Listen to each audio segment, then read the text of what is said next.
What's happening, guys? Welcome back to MLC TV, the YouTube home memory lane comics. I'm Jake. And I'm Eric. And here we're talking about the Kotobukiya Fine Art Collection, Carnage. Way cooler than Venom.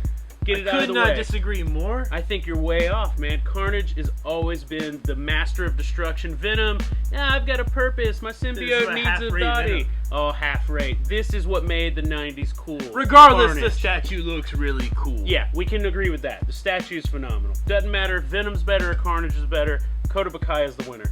Alright, Jake, let's get right out of the gate. What is the first thing that blows your mind on this awesome statue? Looking at it directly, it's the paint. I mean, Carnage's red, signature red paint, the cool tendrils coming off. It's so awesome and so explosive as a character, which I think is why he took so much popularity from Venom. He did. You know, Venom's cool. He's all black. It was a really cool look, but the red on Carnage has always been really different. Kotobukiya, they tend to do a more like prime paint on all of their paint. Bowen's always been this really shiny, outgoing paint job. With Carnage, it works. I don't feel like Carnage would be this really shiny red. This is the perfect like prime red paint job. Detail-wise on this paint, yes, the red is cool, but for me, what's so awesome is that the symbiote is just coming out of his pores. Yes. You know, he's all red, but then there's this black part of the symbiote that just wants to come out and be released. It's like his... like a reverse bleeding almost. Yeah, he is bleeding out. You know, every inch of him wants out. It is like Carnage is so out of control at every minute, and this paint job screams that out of control. And then the white eyes. You just cannot go wrong with this. Well, it gives you that Spider-Man and Venom look that all of the coolest characters from the 90s came out of in the Spider-Man books, and the way the symbiote even blacks over his eyes. And at this point, we're really just kind of talking about how cool Carnage as a character does look aesthetically. He is amazing. He's amazing, but that proves you how good this statue is. It's right off the page. Yeah, it looks like I was reading a comic in the 90s, and I got the statue of my dreams as a kid. Sculpt-wise, I think this thing is so absolutely perfect. Just the crouched look. Yeah. He's always had that just kind of like skulking, murderous, absolutely scary, terrifying look. Well, I know we've been talking about Venom and Carnage a lot. You have to compare them. They are very similar. I think Venom has that big, overtowering look that you get from a bigger character. Carnage is a little smaller. He gets low. He almost gets that Wolverine-type stance when he attacks you. And this is perfect for me. This looks like he has just destroyed through the Daily Bugle, and he's ready for the next thing that's coming at him. This thing is detailed out. One of the coolest features of it, though, is these tendrils. What are you feeling about them? I mean, does it fit the statue? I mean, it's so perfect. It's the right amount. I think too much would have been just kind of ridiculous. Would have been overwhelming. Or he had like an Iron Spider look to him. It's enough that it looks like it really is just coming out of his body, like you were saying. He can't help the amount of symbiote that's just freaking out. I don't feel he's throwing these out of his body. I feel that they had to come out of him. Like, I couldn't contain this anymore. We need to get out and destroy something, and that's what it looks like. You're right. It's not too much. It's the perfect amount. The next thing I'm seeing is these fingers, that absolutely like sharp, knife-like fingers, and then it leads you into the second arm, which I think is a really cool feature that Kotobukiya has been doing a lot. That's these magnetic arms that you can just, or heads or whatever, that you can just swap out, no problem. Just really that takes no time. Well, it's effortless. What they've done is they place a magnet, which we've been talking about magnets last week with the Captain America, and I think it goes right into this. All these companies are starting to do magnets, which is so much better. With these, you used to struggle to put it in. You're like, I'm going to chip my paint. How am I going to get this in without breaking it? But with the magnet, it's not a tight fit, but the minute the magnet touches the other magnet in the arm, it's in, it's not going anywhere. It's genius. The use of this stuff, I think, has really changed collecting in a lot of ways. I mean, figure-wise, you can do the cool stuff with Hot Toys, where they're doing magnets on Tony Stark's helmet and pop it up to make it even more movie realistic, and even more so, or better so, simpler for you as a collector. If you want to be able to display this guy, I mean, this is so effortless to pop this arm in here.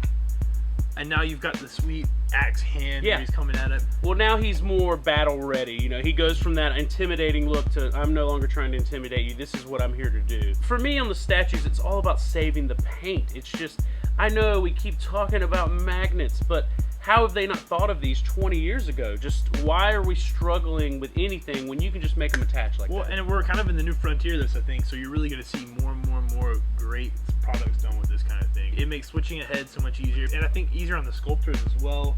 It's so perfect. So another cool thing about the tendrils is a lot of times, you know, they slip right into the body. There's little cuts and slits for them to go into.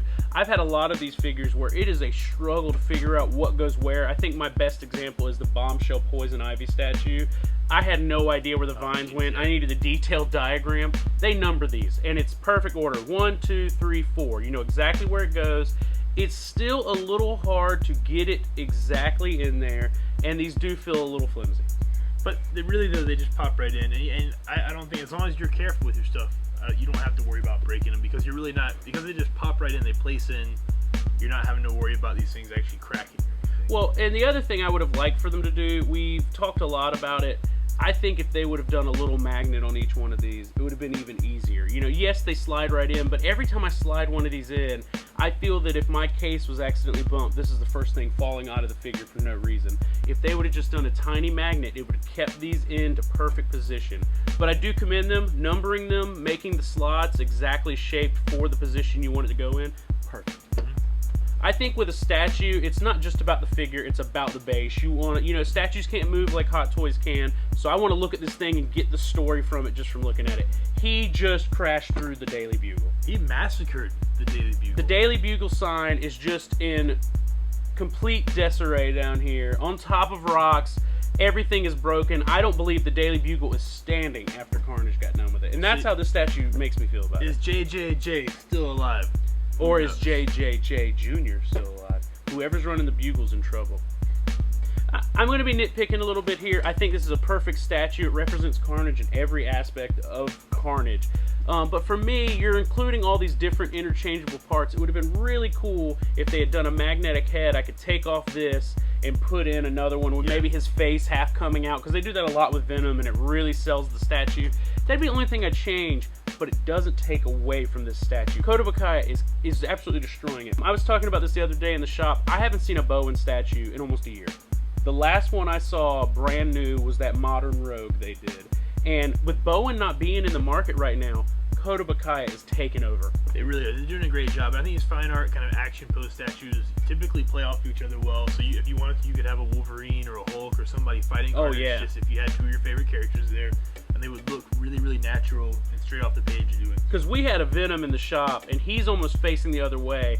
I wish we still had him to give you guys a picture of what they'd look like together, because these are meant to go together. I hope they do a Spider-Man. I can't imagine what kind of cool pose they're going to do with them. They really nail statues. I'm so impressed with this company. Every one we get in, I think I get more excited about. And I think their price point is right on. I mean, you know, 200 or 220, wherever you're leading in, they're typically not too bad as far as price goes. Well, and they also do a cheaper line that aren't going to be as detailed or as, you know, it's not going to be this polystone. It's going to be a plastic or a resin, but it's under $100 usually. So as far as statues go, I put them where I put Hot Toys in the 6 scale. Statue-wise, I don't see anyone doing it better than them right now. Guys, if you're a die-hard Carnage fan, you cannot go wrong with the statue. I can see it posed up with a Spider-Man 361, 363, one of those classic Carnage issues posed right behind it. It would look amazing. You can pose him with other Kotobukiya figures or just by himself. He's absolutely great. Thanks for watching our video, guys. Don't forget to check out all of our other videos on MLC TV on YouTube. Check out our website, mlcshop.com. You can find all kinds of cool new information, all of our picks of the week. It's an awesome website. And if you're ever in Wilmington, don't forget to stop by and check us out. We got a huge shop we love to share with the world. And thanks, guys.